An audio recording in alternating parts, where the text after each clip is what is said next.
ఆచి చికెన్ మసాలా సంచలనం రేపుతున్న TTD chairman BR Naidu వీడియోలపై బాధితురాలు రాజేంద్ర నగర్ కోర్టులో పిటిషన్ దాఖలు చేశారు. ఏఐ డీప్ ఫేక్ తో తన ఫోటోలు వీడియోలు మార్ఫింగ్ చేశారని రాయదుర్గం పోలీస్ స్టేషన్లో ఫిర్యాదు చేశారు. ఆస్ట్రేలియా, కెనడా నుంచి డీప్ ఫేక్ తో సోషల్ మీడియాలో అసభ్య కంటెంట్ వైరల్ చేస్తున్నారని ఫిర్యాదులో పేర్కొన్నారు. యూట్యూబ్, ఫేస్బుక్, ఇన్స్టాగ్రామ్ లో పోస్టులు చేశారని తెలిపారు. ఈ అసభ్యకర వీడియోల ద్వారా బాధితురాలు కుటుంబ సభ్యులు తీవ్ర మానసిక వేదనతో ఉన్నారని పిటిషన్లో పేర్కొన్నారు. ఈ వ్యవహారంపై ఇప్పటికే రాయదుర్గం పోలీస్ స్టేషన్లో పలు బిఎన్ఎస్ సెక్షన్ల కింద కేసు నమోదైంది. అలాగే పలు యూట్యూబ్లపై చట్టపరమైన చర్యలు తీసుకోవాలని కోరారు.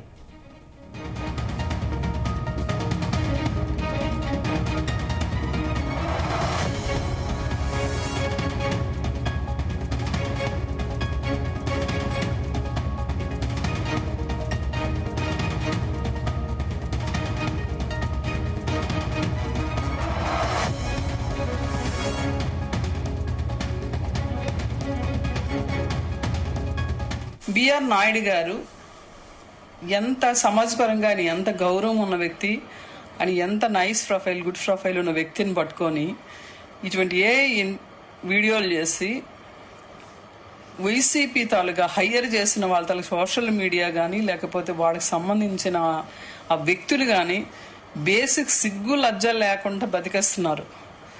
లడ్డూ కోసం మాట్లాడండి అంటే లడ్డూను వదిలి మిగతావన్నీ మాట్లాడుతున్నారు. అన్నీ కూడా క్రియేట్ చేసి జనాలను ఏదో ఒకలా నమ్మబలకడానికి ప్రయత్నిస్తున్నారు. నిజంగా వైఎస్ రాజశేఖర రెడ్డి గారు చనిపోయి బ్రతికిపోయారు, లేకపోతే ఆయన మీద కూడా ఇటువంటి ఏ వీడియోలు చేసి ఆయన్ని కూడా ఈ తాలూకు పదవీ వ్యామోహానికి తండ్రిని కూడా ఈరోజు సమాజంలో పరువు తీసుండేవాడు. సిగ్గుండాలి చేసే పనులకి. వ్యక్తులు ఎలాంటి వ్యక్తులు ఉన్నారో, వ్యక్తులకున్న వాళ్ళ హిస్టరీలు తెలుసుకొని ఇటువంటివి చేస్తే బాగుంటుంది.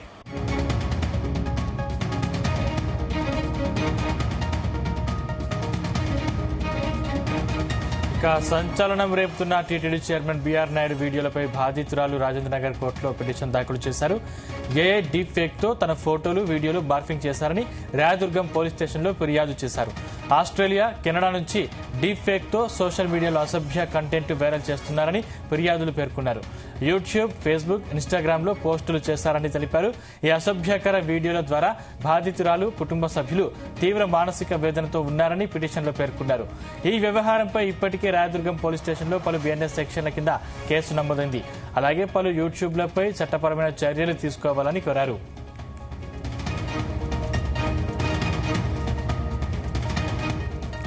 రైట్, ఇదే అంశానికి సంబంధించిన మరింత పూర్తి సమాచారం మా క్రైమ్ బ్యూరో చీఫ్ రవితేజ అందిస్తారు. రవితేజ, బిఆర్ నాయుడుతో కలిపి ఒక మహిళను ట్రోల్ చేస్తున్నటువంటి అంశం పైన బాధితురాలు రాజేంద్ర గారి కోర్టును అప్రోచ్ అవడము, కోర్టులో ఒక పిటిషన్ దాఖలు చేస్తూ తనను అనవసరంగా ట్రోలింగ్ చేస్తూ తప్పుడు సన్నివేశాలని సోషల్ మీడియా ద్వారా ప్రచారం చేస్తా ఉన్నారు.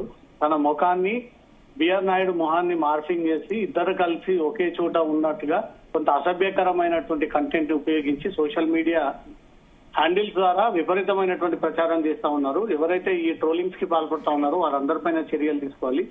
ఏఐ డీప్ ఫేక్ పేరుతో తన ఫోటోలు, వీడియోలు మార్ఫింగ్ చేశారంటూ కూడా పోలీసులకు ఒక కోర్టు రెఫరెన్స్ కేసు అందడంతో పోలీసులు BNS action section 319, 335, 353, IT act section 66C, 66D, 67 కింద కేసులు నమోదు చేసుకుని దర్యాప్తు చేపడతా ఉన్నారు. దాంట్లో true India, the news Telugu, team Prasanna, వైఎస్డే షఫీ, వైఎస్డే 2.0, Tuni, assembly media matters, red TV, Jaganna connects, Kishore talks పేరుతో ఈ ప్రచారం జరుగుతా ఉందంటూ కూడా బాధితురాలు ఈ ఇన్స్టాగ్రామ్, యూట్యూబ్ కి చెందినటువంటి కొన్ని ఐడీస్ అన్ని కూడా మెన్షన్ చేసి కోర్టులో ఒక ప్రైవేట్ పిటిషన్ దాఖలు చేయడం జరిగింది. దీనిపైన పోలీసులకు కోర్టు రిఫరెన్స్ అందినటువంటి వెంటనే వివిధ సెక్షన్ల కింద కేసు నమోదు చేసి ఎవరెవరు ఈ డీప్ ఫేక్ ఏఐ వీడియోలతో బిఆర్ నాయుడుతో కలిపి బాధితురాల్ని ప్రచారం జరుపుతా ఉన్నారో వీటన్నిటిపైన పోలీసులు విచారణ ప్రారంభించారు. ఈ 7-8 యూట్యూబ్, ఇన్స్టాగ్రామ్ అకౌంట్స్ ద్వారా ఎవరైతే దీన్ని ప్రచారం చేస్తూ ఇద్దరిని డిఫేమ్ చేసేటువంటి ప్రయత్నం చేస్తా ఉన్నారో, లేని అంశాన్ని సంబంధాలు ఉన్నట్టుగా కూడా క్రియేట్ చేసి ఇద్దరి మధ్య ఉన్నటువంటి వైరం అంటూ కూడా చాలా రోజులుగా దీనిపై ప్రచారణ సాగుతోంది. కాబట్టి ఎక్కడి కేంద్రంగా ఎవరి ద్వారా ఈ సోషల్ మీడియా హ్యాండిల్స్ అన్ని కూడా రన్ అవుతా ఉన్నాయి, వీటి వెనుక ఏదైనా రాజకీయ కుట్ర ఉందా, ఎందుకు ఈ డీప్ ఫేక్ వీడియోలని ప్రచారం చేస్తా ఉన్నారు కేసు నమోదు చేసుకుని విచారణ ప్రారంభించారు సందీప్. అంటే ఇప్పుడు ఏఐ వీడియోలు నిజమైన వీడియోలు ఏవో తెలుసుకోవడం కష్టంగా ఉన్న నేపథ్యంలో నిజంగా ఇది ఒక కొలిక్కి వచ్చే అవకాశం ఉందా? ఎవరు కూడా ఇది ఏఐ వీడియోలు ఒరిజినల్ వీడియోలు వీటిని తేల్చండి అంటూ మాత్రం ఫిర్యాదు అందజేయలేదు. కేవలం తనది బిఆర్ నాయుడుతో కలిపి హైఫై ప్రొఫైల్ ఉండి టీటీడీ చైర్మన్ గా ఉండి ఒక ఛానల్ సంస్థకు అధినేత అయ్యి ఉండి అంత గొప్ప స్థాయిలో అంత గౌరవం ఉన్నటువంటి వ్యక్తి ఫోటోని నా ఫోటోని మార్పింగ్ చేసి ఇద్దరిని ఒక ఇల్లీగల్ ఎఫ్ఐఆర్ కలిపే ప్రయత్నాలు చేస్తా ఉన్నారు. ఒక ఉన్నత హోదాలో ఉన్నటువంటి వ్యక్తిని ఈ రకంగా దెబ్బ కొట్టే రాజకీయ కుట్ర సాగుతా ఉంది. దాంతో పాటు కొంతమంది సోషల్ మీడియా హ్యాండిల్స్ ని పేడ్ చేసి దాని ద్వారా ఈ ప్రచారాన్ని జరుపుతా ఉన్నారంటూ మాత్రం బాధితురాలు ఆరోపిస్తా ఉంది. బాధితురాలు ఆరోపించిన విధంగానే ఎక్కడి నుంచి ఈ ఆరోపణలు వ్యక్తమయ్యాయి, ఎవరెవరు వీటిని ట్రోల్ చేస్తా ఉన్నారు, నెగిటివ్ ట్రోల్ చేస్తా ఉన్నారు, ప్రచారం చేస్తా ఉన్నారు, వీటిపై మాత్రమే దృష్టి పెట్టారే తప్ప అది ఏఐ వీడియోలా ఫేక్ వీడియోలా ఒరిజినల్ వీడియోలా అంటూ మాత్రం పోలీసులకు ఇప్పటి వరకు ఆ కంప్లైంట్ అందలేదు. ఆ కోణంలో కూడా బాధితురాలు ఇప్పటి వరకు కోర్టుని ఆశ్రయించలేదు, పోలీసులను కూడా ఆశ్రయించలేదు. పోలీసులను వేడుకుంటుంది, పోలీసులు విచారణ చేపడతా ఉంది. ఈ సోషల్ మీడియా ప్లాట్ఫామ్స్ ద్వారా ఇద్దరిని కలిపి స్ప్రెడ్ చేస్తున్నటువంటి అంశం పైనే ఐటీ యాక్ట్ పరిధిలోకి వచ్చేటువంటి అంశము ఒక వ్యక్తుల అనుమతి లేకుండా ఇద్దరిని అగౌరవపరిచే విధంగా ఇద్దరిని అసభ్య కంటెంట్ కిందికి వీళ్ళు పరిగణిస్తా ఉన్నారు. కాబట్టి పోలీసులు ఈ తొందరలో ఈ యూట్యూబ్ ఇన్స్టాగ్రామ్ అకౌంట్స్ అందరూ కూడా నోటీసులు ఇచ్చి పిలిపించి దానిపైన విచారణ జరిపేటువంటి అవకాశం ఉంది సార్. Thank you Raviteja.